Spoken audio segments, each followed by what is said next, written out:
Okay, so I guess we are live right now. Hi everybody. Eric here, otherwise known as Mike. Been a little bit busy. Hopefully this doesn't make much noise. Trying to set up Studio B here. So the reason why I'm actually streaming is because we're going to be starting to do a kind of like podcast, radio show kind of thing. Makes it a little easier for the setup here. Been really busy with a lot of things. I apologize. So I figured this is a better way to reach out. We're going to be doing it weekly. Don't know starting when. So this is going to be a good test of how exactly we're going to do this. So as you can see up that way, we have a live call-in, and it is live right now. Actually, let me go ahead and switch that off so in case it rings. I don't know. So we'll be taking questions. That way, if you have any questions about anything, I figured today was a good day. It's in bulk today, and it's all about, finding the light, finding warmth, finding kind of a fresh start when things have gotten rough and cold and dark. It's the light at the, in the middle of the winter. I could go over exactly what it is. I have all my notes here. I have found that I kind of like teaching again, and I'm also going to use this as an outlet to start teaching too, so you guys can call in questions, or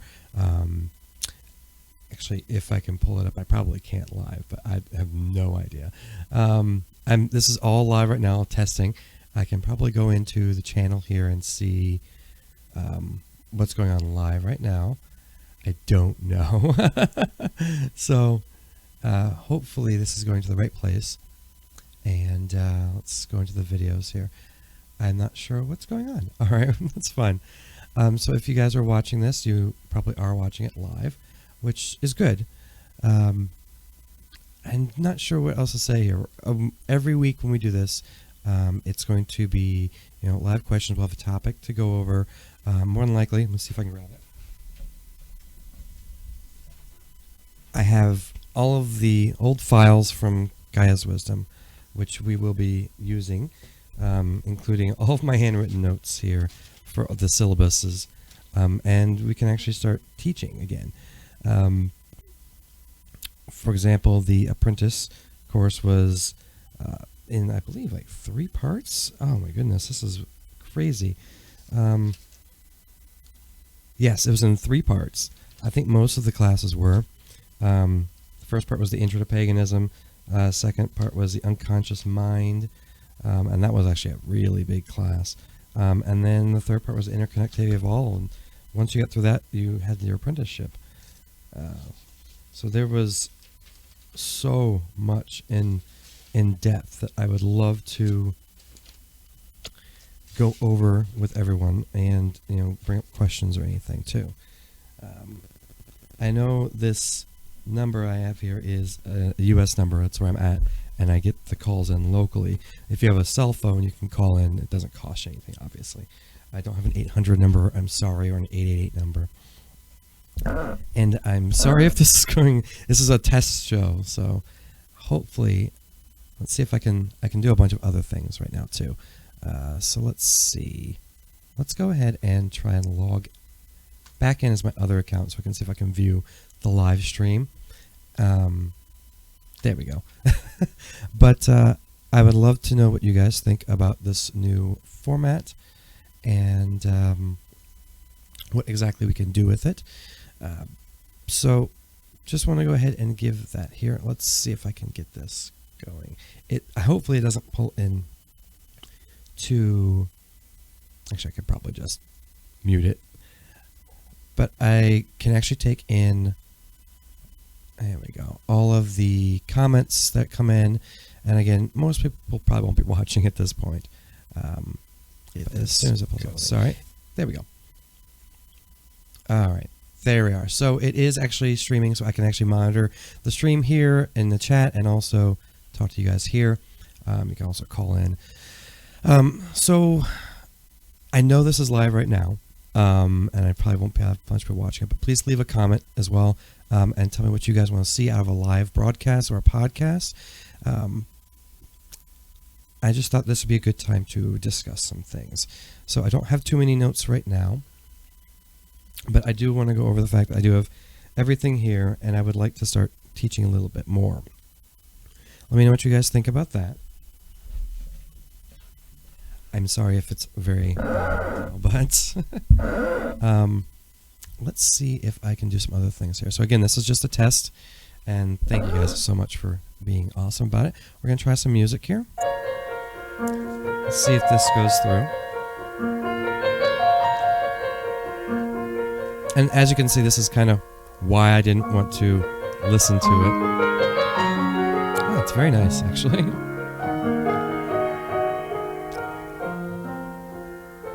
And all the music I'll leave here, as I mentioned in one of my other videos, is that we are sponsored now. Well, for the most part. Let me go ahead and pause this one here. But we are sponsored. I guess I can't really call it sponsored. We're part of a network now, so we're able to get more music, more, well, like, for example, this broadcaster I'm going off of was initially part of that. So I'm really excited, and I don't really have too many words to say. I'll be able to bring in certain objects, maybe even move the camera around at a later time. This will all be, once we get going weekly, it will be also, I guess, what's the word I'm looking for? It will be put into syndication as well, not as a live broadcast, of course. You can get the live broadcast on YouTube. You may be able to get it other places if I can get everything correct here. But, yeah, like I said, tell me what you guys think. Let's see, what else do I have for you guys? I'll actually have topics to go over. I just want to make sure this works. This is just kind of an HD data test for Ventura Communications, which we're in Studio 2. Studio 1 is where I do a show called That Damn Nerd Show, because I'm a geek, I'm a nerd at heart. I also have my other channel where I play games online. So I know it's been really weird, and I just want to say I'm very sorry. Let me see if I can. Probably not. She's probably sleeping. But Aurora is here too, of course. That's my wife. So she'll be in on some of these as well. We'll probably do something other than the webcam version. But I'll see. And I'm getting a little long-winded, guys. But thank you so much for everything that you guys have done for me. We're at 365 subscribers. And I would love to get your input on this, and we will be doing a lot more in the future. So let's see. I don't even know how long I've been streaming this, but if you guys are watching, please go ahead and leave a comment. You can even call in the number up there, and we can discuss things. Like I said, the podcast will be geared towards actual things we're going to talk about. So you know what? Let's go ahead and start. Let's go ahead and pull up one of the parts of the apprentice course here. Let's see here. It's been a while since I went over all these notes and taught all of this stuff. And let's see. So with the Intro to Paganism, what we would go over first and foremost would be basically what is paganism and what is it compared to other faiths and beliefs. And the main thing that you can take from it is in most cases considered polytheistic. What that means, actually I call it omnitheistic, but that's different. Most cultures would call it polytheistic because it's many gods or goddesses all in one, and they're basically being worshipped or adored or idolized in a certain way at a certain time because of a certain need at that moment. Take, for example, Greek and Roman mythologies, any of the Norse religions, they all follow the same path. However, my view on paganism is a little different. I call it progressive paganism because obviously the views that were had in old-time paganism were very, how should I say this, old-fashioned. And we have had jumps in technology, in free thinking, so we had to adapt. We had to be more progressive. So I'm sorry for the green screen around the mug, but I got the green mug. I apologize. So what we're looking at is, honestly, it's omnitheistic. So the way I actually have taught was that there isn't one god or many gods or goddesses. It's an embodiment of Akasha, embodiment of the spirit. As human beings, we are able to take in and realize these deities in ways that only we could comprehend. Obviously, the divine is something that we definitely can't manifest in our heads. So the ancient peoples came about and said, well, I know for a fact that there is divinity in, for example, the ocean. So let's go with Greek and Roman. So Neptune, Poseidon, they know there's divinity in the water and in the ocean, the way it moves and flows with the earth. So they had to personify that. And that is where that god or goddess comes from. And it all kind of stems together with that. So that's why I see it as more of an omnitheistic. So there is, the divine is around us. And what we can do is, in our times of need, call in the personifications or the archetypes of that specific thought process or that specific need at the time, that specific personification. So that's what we want to do. We want to view our gods and goddesses not as one single entity, but a part of a whole entity. So that is basically what omnitheism is. But of course, polytheism is just that. Now you have your Abrahamic religions, which are going to be your monotheistic, mono meaning one. So of course, they only have one god or goddess. Now, at this point, I would usually take questions, we would answer things, and we kind of move on to the next segment. And I'm moving through this really fast, and I apologize. So I think there's like one other person watching, but thank you so much. And again, you can call or you can message. I am watching on my other screen the actual live broadcast on YouTube, so I can see when the comments are coming in too. But I am sorry for any kind of audio discrepancies. But I'm also checking my phone lines, and it looks like everything is good. So, I guess we'll go ahead and move on. Like I said, since today is, special day right near midwinter, and, we're trying to bring light in, and I have my light here, so I didn't really light anything else up. But I may find a candle or something that we can light at the end of everything. I believe I have one, actually. I usually have a little mini altar around me. And we also go through that too. We learn how to make mini altars. So at the end of this live session, we will be lighting one candle here. So, and that is really what we need to do. Okay, so at the second part of this, when we're teaching it, is going to be choosing your laws. Everyone has laws, and I can explain exactly what those laws may be. So in the case of paganism, there are many types of paganism. The one most popular in the United States right now is Wicca, because what it does is it combines a lot of different paganism, or a lot of different aspects of paganism, into one. And what that's going to do for you is give you a more well-rounded individual who is an earth-loving, wonderful child of the goddess or god or Akasha. And most of them follow the Wiccan Rede. Sorry.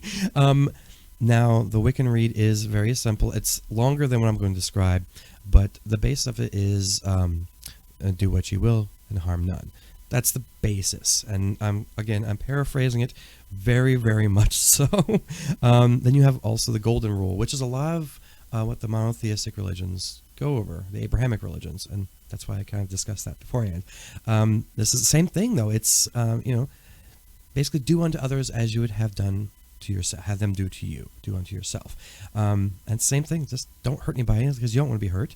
That's the Golden Rule. The threefold law is simple one that most pagans, not just Wiccans, use. Anything you do will come back threefold, meaning if it's good, it's going to be great to you. It's going to put a positive energy to the universe. If it's bad, then it's going to come back to you. The hexing and cursing, those are real things, and they cause real problems, and those real problems will come back to you. Most people that walk those kind of paths, even the dark paths, are not evil. It just depends on what the person doing it, their intent is. And of course, the fourth one I go over is karma and dharma. Real simple stuff. Karma is what you are doing to earn. Dharma is what you're basically putting out. So it also can correspond to karma is what you do in this life. Dharma is what your effect to your next life. There are a lot of, again, I'm very, very much so simplifying these things, but these are the things we would go over, and the things I would go over in a more structured manner. And then from that point, what is witchcraft, and is it really considered witchcraft? I like to see it as a bending the elements of the world, including the spirit world, into your will. Whether it's good or bad to your will, that's what we're looking to do. And we want to keep that as good will, obviously. From there, I would go into what the unconscious mind is doing, because a lot of spell work and witchcraft, and whatever you want to call it, is within the unconscious mind. It's visualization, it's meditation, it's being one with yourself. And what I teach my students is, if you cannot be one with yourself, you can't control yourself, how can you control earth? How can you control fire, wind, or air, water, even, the Akashic spirit? You have to, the spirit is above your consciousness. It's all around you. It's subconscious. It's super conscious. So you need to be able to control the self, the one. That's why you stand in the circle. That's why it's as above, so below. That's why you're surrounded by the four main elements. These are the things that you want to think of when going through the unconscious mind. And again, I have Cliff Notes versions in paper form. I cannot believe I have these old pieces of paper. This is amazing. Oh my goodness. And then from there, let's see. We would go into, since we're focusing on yourself, that's the main purpose of being an apprentice. You want to make sure that you are focusing on yourself, so that way you can basically know your limits of right and wrong within the circle. From that point, I would teach about human currents, the Kundalini, chakras, healing meditation, energy vampires, how to deal with other people that may be taking or receiving or giving back to you, and how to interpret that and use even bad vibes for good. And then I go over a lot of other things. I have all the books here. I won't reference everything by mind, because I know I'll get something wrong. So let's keep it right there. After that, you would learn your altar. Now that you've learned how to heal yourself and how to interact with other pagans, with other people in general that may or may not know they're exchanging energy, we would go into, let's call it the altar. We would go through your sacred space, the basics on what you would need. At this point, you would build your own mini altar, which I love to make out of little Altoids cans. They were the best thing ever. You take an Altoids can, you can strip it, you can decorate it. When you open it, you have maybe a little sponge in there for water, as long as water is present, a little tiny birthday candle, and something to pull it up with. In most cases, it was a little piece of like decorator sponge, like the stuff you put plants into. That was awesome. And so you'd have a little candle, a little block. You'd have a shell for incense or whatever. A lot of people really don't have that ability in a small container, but there were all kinds of ways we could do it. The shell could represent the water, the sponge could represent the water, and people are like, well, how do I wet it if I'm out and about? I don't know, put it in your mouth. I don't know. You get some water in that sponge. And of course, fire would be even just a red stone, just something to put in there. So we would learn the basics of what elemental correspondence there was. So you could flip flip-flop and swap things out because it needs to be represented. It doesn't have to be perfect, but if you can represent and surround yourself with the elements, then you can become one with the kasha. You can be one with the earth. You can manipulate and form and shape your will outward. That's the whole point. After that, we go over the tools, the actual altar tools, simple daily ritual work if you want to, intermediate. Basically, simple would be your daily stuff. What you would do personally when it's not anything special occasion. You're just trying to meditate. You're trying to become one. You're trying to ground. We'd also go through the intermediate stuff, which would be Sabbath, Esbit, Coven stuff. And then the advanced stuff would be like your higher magic. Actually, Esbits are more higher magic, I would think. A lot of people do possibly a drawing down the moon, and that's more advanced. And that would be your second class. I mean, I know I'm rushing through this, and of course, when I do the normal podcast, we'll go over actual things, topics, or maybe even just do a course. Like that was the second course I'd gone over. The third one, the interconnectivity of everything. Now, what I do teach is 9 paths of paganism, and they're listed actually by the spectrum of color that we see and we feel. So that's why there's 9. So you have your 7 main, and then your light and your dark, or black and white, however you want to see it. And those 9 are alchemy, sage work, which would be basically just teaching, divination, wart cunning, ritualism. Now I did change these here. Basically psychic ability, but it's more of, I think we had changed it a bit more. Light work or healing, counsel, which would be like a family kind of counsel. And then you have your, basically your occultist. The people that like the, don't take occult as a bad word. Occult is a great word. It only means the unknown or the forgotten or the unimaginable. When you're doing something occult, it's different from the norm. It's unknown to the normal path. And that's what we look at there. Now, these are very old notes, and I am reading them like kind of verbatim, and they have been changed, obviously. So from at that point, we would go over the ninefold path, which obviously is going to be different than what's on these old notes. I have refined it over the years, and these are some of my first notes. After that, in the third class, we would go over the Sabbats, the Esbits, well, what Esbits are really. And then we tie it all together with the magical mind, the magical universe, and magical traditions.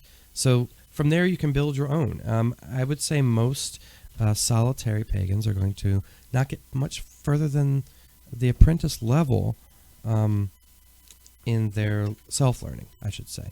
And there's nothing wrong with that, because you go over how to do even, not how to do it, but the basics of even the higher magic. So let me see if I have anything else here. Give me 1 second.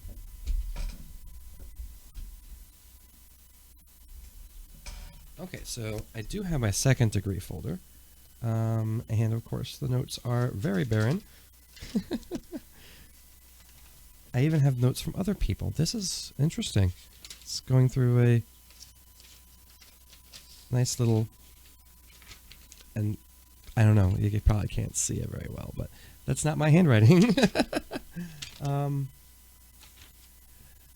But from here, like, probably a council would lead the meetings, lead a coven. So let's see what else I have here. All my little folders. The second degree course is probably just, if I remember correctly, because I have more detailed notes. These are interesting. I have the third degree course, which goes over a lot of the more advanced stuff, obviously. Nocturnal witchcraft, magic after dark, moon magic, occult items, forbidden realms, actual deities. I've gone over some of these a little bit more in detail: Roman, Greek, Celtic, Norse, and the mystic lore of the Celtic, Norse, Anglo-Saxon, and then they're tested on it, because this is like your final step to becoming a full member. I really miss doing this, and I would love to start teaching that again. Oh, I do have my first degree course here too. Goodness gracious. First degree was the next one. Yes. Oh goodness. So second degree I went over. I'm sorry I went over all that. That was too far ahead. So yeah, first degree was the elements, calling the quarters, blessings, elemental familiarization, casting a circle. This is where it gets more into trying to find your path. Difference between low magic and high magic. I love this. This was great. Low magic was the gods are just attending the party. High magic was you're planning the gods party. that was perfect. And then we start going to it as religion, practice, living as a pagan in a monotheistic world. That was kind of a long discussion. And then, of course, the ninefold path chart, how we go over everything. Because a lot of people just like to go into their psychic abilities. That was one of the ones I had. And when we had gotten together, we actually had a council, like an elders council, and each person represented one of the paths. So that way they could give a good view on exactly what it is. Let me make sure this is on. What it is that viewpoint of paganism can bring to the table. We were such a diverse group, and in most cases still are.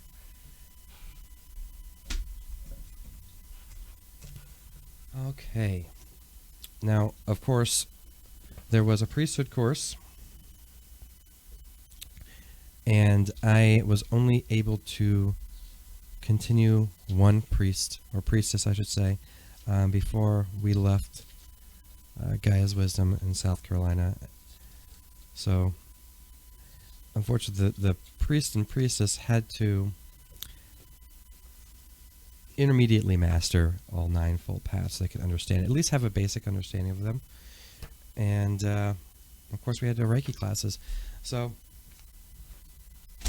that was everything, really. And I would love to bring that to you guys as well. And my throat is getting a little dry, sorry.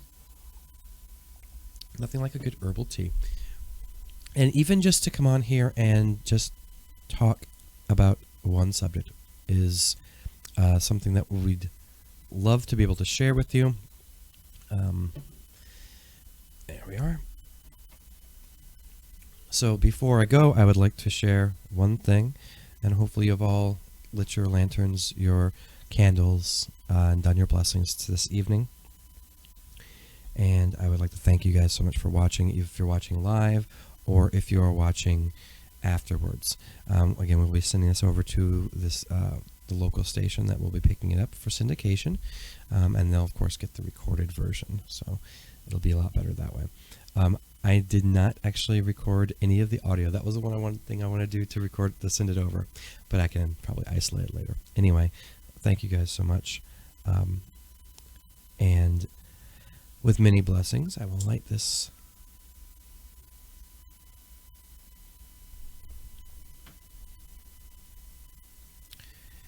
And I've been told before I pronounce everything wrong. That's okay. Because it's not about how you say things. It's about how you do things and how you feel about what you do. And as long as you're not invoking something incorrectly, and trust me, they'll correct you. But invoke blessings to everyone. May your light never die. And may your cup runneth over. Blessed be everyone. You'll see more of this and more of other videos. Tell me what you guys think in the comments. And of course, when we are live, we will have the, what's up there? the main line going. Thank you guys so much for watching Proud to be Pagan. I've been Erichai, and I will see you guys next time. Let me see if I can actually stop the recording now. So again, thank you very, very much. Let me go into the here. There we are. That's not it. I'm still learning the program. So there we are.